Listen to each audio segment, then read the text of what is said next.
आहे कशी आहे. So in terminology of nanomaterial, if we start to talk about the nanomaterials, then the prefix nano means 1 billionth. 1 nanometer is equal to 10 raised to minus 9 meter. मग हे 10 raised to minus 9 metre म्हणजे नेमकं किती scale येत आहे. The head of pin is रफली 2 mm. एक pin जी आहे आपली टाचणी, त्या टाचणीचं हेड किंवा टोक जे आहे ते किती असते, 2 mm पेक्षा 2 mm धरा, जास्तीत जास्त 2 mm असते. याचा अर्थ ते 20 लाख नॅनोमीटर असते. Human hair is about 50,000 nanometre. आणि आता तुम्ही त्या मागाच्या व्हिडिओमध्ये बघितलं DNA stand. So that DNA stand is रफली 2 nanometre wide, 2 nanometre DNA. Atom is about 0.1 to 0.2 nanometre. आणि just 10 hydrogen atoms placed in a line will make up 1 nanometer. 1 nanometre म्हणजे किती, तर 10 हायड्रोजनचे ऍटम्स एका लाईन मध्ये बसवल्यानंतर होईल तेवढी जागा. हे प्रॅक्टिकली फिजिकली ज्यावेळी विचार करतो आपण त्यावेळेच आहे. पण तुम्ही लक्षात ठेवायची गोष्ट म्हणजे ही आहे की 1 nanometre is equal to 10 raised to minus 9 meter. Nano means 1 billionth. Okay, so nanoscience or nanotechnology is a branch of science which deals with the study of the fundamental principle of molecules and structures of particles or materials at least one dimension, roughly between 1 to 100 nanometers. आता याचा अर्थ काय बघा, तर याचा अर्थ असा आहे की नॅनो टेक्नॉलॉजी मध्ये किती पण साईजचा विचार होतो का. ह्युमन हेअर 50,000 नॅनोमीटर आहे. पिनचा आपली टाचणीचा जर हेड आहे ते 20 लाख नॅनोमीटर आहे. मग नॅनोमीटर मध्ये सगळं सांगितलेलं सगळं नॅनोमीटर मध्ये कन्सिडर करायचं का, नो. 100 नॅनोमीटर मध्ये फक्त साईज 1 ते 100 नॅनोमीटर इतकी साईज ज्याची येते त्या डायमेन्शन्सचाच फक्त नॅनो टेक्नॉलॉजी मध्ये विचार केला जातो. नॅनो सायन्स किंवा नॅनो टेक्नॉलॉजी जी आहे हे स्टडी आहे, हा स्टडी कुठल्या याचा केला जातो, ही गोष्ट महत्वाची लक्षात घ्या की नॅनो सायन्स किंवा nano technology, though it is a branch of science, all things are not considered in this fundamental in the fundamental of this branch. So या ब्रांच मध्ये 1 ते 100 नॅनोमीटर इतकी ज्याची साईज आहे अशा मटेरियल्सचाच अभ्यास करणं हे नॅनो सायन्स मध्ये नॅनो टेक्नॉलॉजी मध्ये येतं. आणि त्या स्ट्रक्चरला काय म्हटलं जातं, नॅनो स्ट्रक्चर.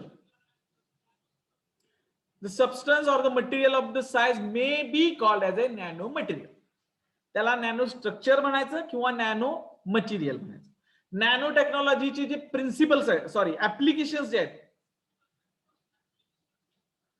ही जबरदस्त आहे.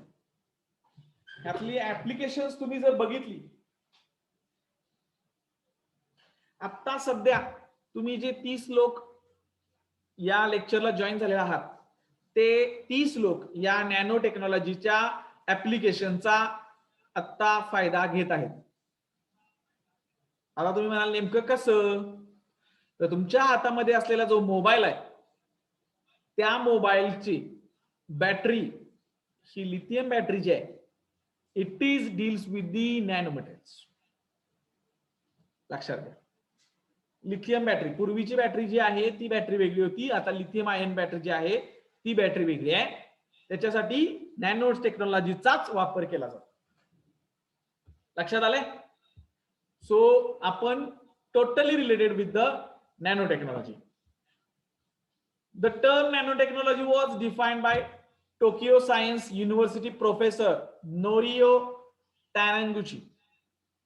नोरियो टॅनंगुची 1974 मध्ये नोरियो टॅनंगुची या सायंटिस्टनी टोकियो सायन्स युनिव्हर्सिटीच्या प्रोफेसर नोरियो टॅनगुची यांनी 1974 मध्ये ही टर्म काय केली, कॉइन केली, म्हणजे पहिल्यांदा वापरली.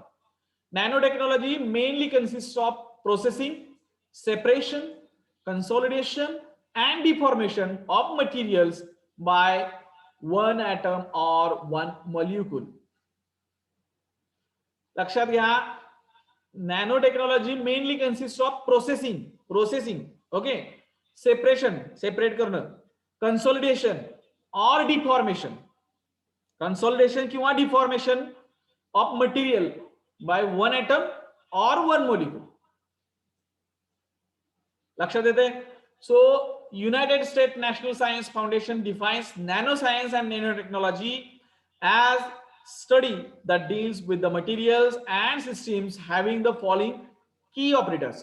मग कुठले कुठले फॉलोइंग की ऑपरेटर्स असतात याच्यासाठी, तर याच्यामध्ये की ऑपरेटर्स कुठले कुठले आहेत, तर पहिला की ऑपरेटर आहे it's a dimension.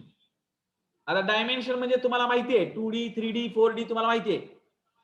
3D picture माहिती आहे, तुम्ही 3D पिक्चर बघितलंय, छोटा चेतन वगैरे असे जादूचे पिक्चर आहेत, ते 3D पिक्चर आहेत. असे फुलपाखरू जर उडत आलं एखादं समजा स्क्रीनवरनं तर ते आपल्याकडे येतं असं दिसतं. आता तुम्ही गोव्याला जर गेला असाल, गोवा सायन्स सेंटर मध्ये एक तिथं 3D फिल्म दाखवली जाते. मग तिथं 3D फिल्म मध्ये त्या अजगर असा समोर येतो तुमच्याकडे आणि तो असा एकदम तुम्हाला खातोय असं वाटतं आणि आपण बाजूला मान घेतो कारण तो आपल्या अंगावर येतोय असं वाटतं. It's a 3D effect. तसं हे डायमेन्शन्स आहेत. मग हे 0 dimension, 1 dimension, 2 dimension, 3 dimension. Okay, तर याच्यामध्ये dimensions at least 1 dimension from 1 to 100 nanometre. Okay, process designed with methodologies that show fundamental control over the physical and chemical attributes of molecular scale structure. Designed with methodologies that show fundamental control. Design काय with methodology, methodology म्हणजे procedures वगैरे आता तुम्ही project मध्ये लिहिले असतील तसं, तशा प्रोसिजर त्या डिझाईन काय करतील, कशावर कंट्रोल करतील, फिजिकल आणि chemical attributes of molecular scale structure. Structure म्हणजे मोलिक्युलचं जे स्ट्रक्चर आहे त्या मोलिक्युलच्या स्ट्रक्चरचं कंट्रोल फिजिकल आणि केमिकल जे आहे ते त्या मेथोडॉलॉजी किंवा त्या डिझाईन मध्ये असेल. ओके, किंवा त्या प्रोसेस जी प्रोसिजर आपण फॉलो करतो ती. तिसरा की operator building block property. They can combine to form larger structure. सगळ्यात महत्वाचा पॉइंट हा आहे. कसा आहे, आता तुमच्या लक्षात तुम्हाला असं वाटणार की अरे याची साईज तरी 1 ते 100 नॅनोमीटर इतकी आहे, जी इतकी स्मॉल आहे, जी डोळ्याने दिसू शकत नाही. मग याचा नेमका वापर कसा करायचा, तर याचा वापर करण्यासाठी काय केलं जातं, ते बिल्डिंग ब्लॉक म्हणजे काय, तर छोटे छोटे सगळे पार्टिकल एकत्रित केले जातात. खडू जर बघितलं तर खडूची पावडर असते आणि खडूची पावडर सगळी एकत्रित करून काय केलं जातं, खडू तयार केला जातो आणि तो ज्यावेळी आपण लिहितो त्यावेळी त्याची पावडर पडते, आपल्याला परत दिसतं, पार्टिकल त्याचे लहान परत दिसतात, पण ते ऍक्च्युअल मध्ये छोटे छोटे पार्टिकल सगळे एकत्रित आणलेले असतात. तसं they combine to form a larger structure. हे 3 की ऑपरेटर्स आहेत जे युएस नॅशनल हेल्थ फाउंडेशननी काय केलंय, नॅनो सायन्स नॅनो टेक्नॉलॉजी साठी की ऑपरेटर्स म्हणून काम करतील. Dimension, process and building block property. लक्षात ठेवा, dimensions, process, building block property. जर आता इथं हे बघा, मगाचा एक प्रश्न होता ऑब्जेक्टिव्हचा, तो एक झाला 10⁻⁹ चा. 1 metre nanometre 1 nanometre is equal to 10⁻⁹ metre. हा एक प्रश्न झाला. त्याचबरोबर कुठल्या सायंटिस्टनं नॅनो टेक्नॉलॉजी हे केलं, तर नोरियो टॅनगुची. कुठला प्रोफेसर आहे तो, टोकियो सायन्स युनिव्हर्सिटीचा. बरोबर. त्याच्यानंतर युएस, पुढचा प्रश्न जर ऑब्जेक्टिव्ह याच्यातनं काढायचा झाला तर काय येणार, युएस नॅशनल फाउंडेशन जे डिफाईन केल्यानंतर कुठले की ऑपरेटर्स येतात, विच ऑफ द फॉलोइंग की ऑपरेटर्स म्हणलं तर 4 पर्याय येणार तुम्हाला. पहिला येणार डायमेन्शन्स, दुसरा येणार प्रोसेस, तिसरा येणार बिल्डिंग ब्लॉक प्रॉपर्टी आणि चौथा येणार तो ऑल ऑफ द अबव. त्यावेळी तुमचा चौथा पर्याय त्यावेळी तिथं काय असेल, बरोबर असेल. पण त्याच्या आधी तुम्हाला हे 3 माहिती असणं गरजेचं आहे. आता ह्याची हिस्ट्री जर विचारात घेतली nano technology, so it's history is too long. Nano material were prepared and use in 19th century. जरी 1974 ला हे टर्म वापरली गेली असली तरी actual history it's too long. 19व्या शतकात वापरले गेले. आता हे तुम्ही म्हणाल नेमकं कुठं वापरलंय, तर मी पुन्हा एकदा गोव्याचं उदाहरण इथं देईन. गोव्याचं उदाहरण चर्च साठी देईन. जर गोव्यामध्ये जर तुम्ही गेलेला असाल तर त्या गोव्यामधल्या चर्च ज्या आहेत त्या चर्चच्या ग्लास ज्या आहेत, त्या काचा ज्या आहेत किंवा त्याच्यावरची असणारी जी बरीच जी चित्र जी आहेत ही सगळी जी आहेत ही नॅनो मटेरियल्स पासून बनवलेली असतात. हे नॅनो मटेरियल पासून बनवलेले कलर आहेत. ते कशापासून बनवतात? कुठल्या कुठल्या नॅनो मटेरियल पासून? Iron, nickel, cobalt, silver, gold, या सगळ्यापासून काय केलेलं आहे? या काचा आहेत त्या खिडक्यांच्या बनवलेल्या आहेत. कितीतरी काचा आता करंटली नव्हे, जुने चर्च जे आहेत, जुने पिक्चर जे आहेत तुम्ही बघितले असतील, इंग्लिश पिक्चर बघा, गोव्याच्या चर्चेस बघा किंवा आपल्या रेग्युलर इथं जुना कुठला तुम्हाला आपल्या इथं सध्या दिसत नाहीये मला सध्या सांगण्यासारखं उदाहरण, पण जर तुम्ही गोव्याला वगैरे गेला किंवा दुसऱ्या जुन्या चर्चेस जर बघितल्या, मुंबईला जरी गेलात तरी मुंबईमध्ये पण तुम्हाला या गोष्टी बघायला मिळू शकतात. जुने जे आहेत, मुंबई युनिव्हर्सिटीचा हॉल जो आहे की ज्याचा उल्लेख किंवा त्याची नोंद ही वर्ल्ड हेरिटेज मध्ये केली गेलेली आहे मुंबई युनिव्हर्सिटीच्या, त्या हॉलमध्ये या काचा अशा पद्धतीच्या आहेत की त्या काचा नॅनो मटेरियल पासून बनलेल्या आहेत. मग ह्या 19व्या शतकापासून बनतायत, आत्ता नव्हे. Okay. Michael Faraday in 1857 have prepared stable colloidal solution of gold having particles of nano size. Michael Faraday न, फॅरेडे तुम्हाला माहिती आहे सगळ्यांना आपल्याला, त्यानं काय केलंय 1857 मध्ये ज्यावेळी भारतामध्ये उठाव झाला होता त्यावेळी ह्या मायकल फॅराडेनं काय केलं होतं, गोल्डचं नॅनो साईजचं एक कोलायडल सोल्युशन बनवलं होतं. कोलायडल सोल्युशन म्हणजे कोलायडल म्हणजे काय म्हणतो आपण त्याला, ट्रान्सपरंट नसतं त्याच्यामध्ये. कोलायडल म्हणजे तुम्हाला सांगतो, दूध जरी घेतलं ना तरी कोलायडल सारखं दिसतं ते, किंवा ताक कोलायडल सारखं असतं, ते ट्रान्सपरंट नसतं. ओके. त्याच्यामध्ये पार्टिकल्स असतात लहान पण एकदम स्मॉलर साईज मध्ये. Photographic plates were covered by silver halide nano particles. बरोबर, सिल्वर हॅलाइड नॅनो पार्टिकल्स त्या प्लेट्स हे केलेल्या असतात. But those days due to lack of powerful microscope or other devices size of particle was remained unknown. फक्त त्या काळात त्याची size काय केली गेलेली नाही, डिफाईन केली गेलेली नाही. Nobel laureate physicist Richard Feynman in his famous speech given American Physical Society on December 29, 1959, there is a plenty of room at a bottom. हे सगळ्यात महत्वाचं सेंटेन्स आहे. हे सुद्धा प्रश्न तुम्हाला विचारला जाऊ शकतो. There is a plenty of room at the bottom. ज्यावेळी आपण अशा छोट्या छोट्या एखाद्या पार्टिकलकडे जात जात जात जाईन त्यावेळी आपल्या लक्षात येईल की it is a huge bundle of room. म्हणजे त्या पार्टिकलची साईज जरी छोटी दिसत असली, टाचणीचं उदाहरण मगाशी आपण घेतलं तसं, तरी सुद्धा त्या टाचणीच्या याच्यामध्ये फार छोट्या गोष्टी असणार आहेत. Plenty of room at the bottom म्हणजे काय, तर मगाशी जो व्हिडिओ आपण बघितला तसा त्या व्हिडिओमध्ये जसं number of smaller particles are beyond the visible range, ते त्यामुळं आपण इमॅजिन करू शकत नाही इतक्या गोष्टी राहू शकतात. He pointed out the scientist that nano size material can have tremendous applications and can exhibit quite different properties. त्यामुळं त्यानं काय सांगितलं की जे ऍप्लिकेशन्स आहेत ते ट्रिमेंडस ऍप्लिकेशन्स आपल्याला या नॅनो मटेरियल मुळे मिळतात आणि डिफरंट प्रॉपर्टीज सुद्धा आपल्याला त्याच्यात काय होऊ शकतात, मिळू शकतात. जशी साईज बदलेल तसं त्याची प्रॉपर्टी बदलली जाईल. 1 ते 10 नॅनोमीटर पर्यंत गोल्ड नॅनो पार्टिकल वेगळ्या पद्धतीने प्रॉपर्टी दाखवेल. 10 ते 50 नॅनोमीटर पर्यंत गोल्ड नॅनो पार्टिकल वेगळ्या प्रकारची प्रॉपर्टी दाखवेल, वेगळा कलर दाखवेल.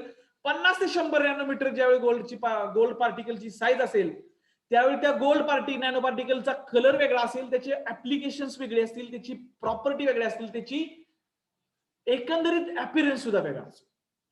The progress of nano science and nano technology टूक place in the last 3 decades. Last 30 वर्षामध्ये याचा बराचसा अभ्यास सुरू केलेला आहे. स्कॅनिंग टर्निंग मायक्रोस्कोप म्हणजे TEM असेल, SEM असेल, बायनिंग अँड रोअर इन 1981 मध्ये काय केलंय त्यांनी फिजिक्स मध्ये 1986 मध्ये त्यांना फिजिक्स मधलं काय मिळालंय, नोबेल मिळालेला आहे. तर ते कशासाठी मिळालंय, तर स्कॅनिंग टर्निंग मायक्रोस्कोप साठी मिळालेलं आहे. आता हे नेमकं काय आहे हे तुम्हाला डिटेलमध्ये पुढे मी जाऊन सांगणारच आहे. 1990 मध्ये डॉन इग्लर आणि इहार्ड शुझर ऍट IBM अल्माडेन रिसर्च लॅबोरेटरी त्यांनी काय शोध लावला, scanning turning microscope tip can be used to move position a single atom or molecule on the surface. यांनी सिंगल मायक्रोस्कोप टर्निंगचा याचा शोध लावला आणि त्या टिपचा शोध लावला. या स्कॅनिंग टर्निंग मायक्रोस्कोपची बिगिनिंग केली 1981 मध्ये, म्हणून त्यांना 1986 मध्ये त्यांना काय मिळालं, या रोहरला आणि बायनिंगला, रोहर आणि बायनिंग हे दोन सायंटिस्ट आहेत, त्यांना 1986 मध्ये हे नोबेल मिळालं या स्कॅनिंग टर्निंग मायक्रोस्कोप साठी सुरुवात केली म्हणून. आणि 1990 मध्ये या डॉन एग्लर आणि इहार्ड शुझर यांनी IBM अल्डेन रिसर्च लॅबोरेटरी मध्ये काय केलं, स्कॅनिंग टर्निंग मायक्रोस्कोपला टिप शोधून काढला. आता हे नेमकं टिप कसं काय काय वगैरे हे आपण आणखी डिटेलमध्ये पुढे बघणार आहे. The position xenon atoms on nickel surface. त्यांनी काय केलं, झेनॉन ऍटम निकेलच्या सरफेस वरती ठेवला. कशाच्या हेल्पनी, by scanning turning microscope tips, by scanning turning microscope tips, त्याच्या हेल्पनी त्यांनी काय केलं, झेनॉन ऍटम निकेलच्या सरफेस वरती ठेवला.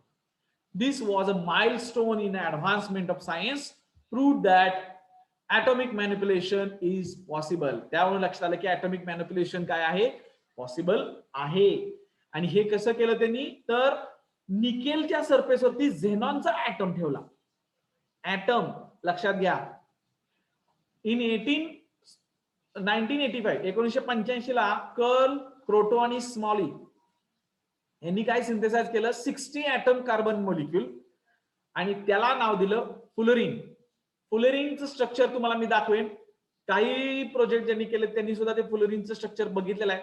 फुटबॉल सारखं फुलरिनचं स्ट्रक्चर आहे. हे त्या फुलरिनचं स्ट्रक्चर कुणी फाइंड आउट केलं, तर कर्ल, क्रोटो आणि स्मॉली यांनी केलं. कधी, 1985 मध्ये. त्यांना 1996 मध्ये नोबेल प्राइज केमिस्ट्रीला देण्यात आलं. 1991 मध्ये Iijima discovered carbon nano tubes. Carbon nano tubes मागाशी दाखवले होते आम्ही, ते कार्बन नॅनो ट्यूब्स त्यांनी डिस्कवर केल्या. आणि 2004 मध्ये ब्रिटिश सायंटिस्ट जेम आणि Novoselov discover another allotrope of carbon named graphene. For this discovery they awarded 2010 Nobel Prize in Physics. त्यांनी काय केलं, ग्राफीनचा शोध लावला, त्याच्यासाठी त्यांना 2010 ला पारितोषिक मिळालं. अशा पद्धतीने ही हिस्ट्री आहे. आपल्याला या सगळ्या गोष्टीचा अभ्यास करायचा आहे. फार इंटरेस्टिंग टॉपिक आहे.